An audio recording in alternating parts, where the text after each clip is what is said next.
అందరికీ నమస్కారం. ఈరోజు తెలుగుదేశం పార్టీ ఆఫీస్కి వచ్చి వారు కొంచెం కష్టాలు చెప్పుకున్నటువంటి గ్రీవెన్స్లో భాగంగా మరి ఇక్కడికి రాజమండ్రి నుంచి ప్రీతం మరియు గాయత్రి అనే దంపతులు వాళ్ళు 9 నెలల ఆడబిడ్డతో వచ్చారు ఇక్కడికి. పాప పేరు హితేషి.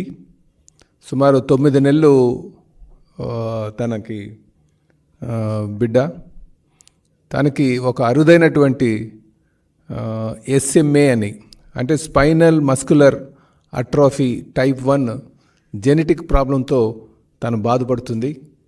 నిజంగా అది ప్రాణాంతకరమైనటువంటి వ్యాధి. 9 నెలలు అయినప్పటికీ కూడా పాప కదలలేనటువంటి స్థితిలో తను ఉంది. కనుక దానికి జోల్జెన్స్మా అనే ఒక ఇంజెక్షన్ సుమారు 16 కోట్లు ఖరీదు చేసేటువంటి ఇంజెక్షన్ వేస్తే ఆ జీన్ థెరపీలో భాగంగా తను కోలుకున్నటువంటి పరిస్థితి ఉంది. అయితే తెలుగుదేశం పార్టీ తరపున అధ్యక్షుడిగా నేను ప్రజలకు అపీల్ చేస్తున్నాను. వీళ్ళు క్రౌడ్ ఫండింగ్ ద్వారా కొంత డబ్బులు కలెక్ట్ చేయడానికి వారు ఒక ప్రయత్నం చేస్తున్నారు. కనుక దాతలు, ముఖ్యంగా NGOs కావచ్చు, లేకపోతే ఈ కార్పొరేట్ సోషల్ రెస్పాన్సిబిలిటీ కింద కంపెనీస్ కానీ వచ్చి వారికి ధన సహాయం చేయాల్సిందిగా మేము కోరుతున్నాం.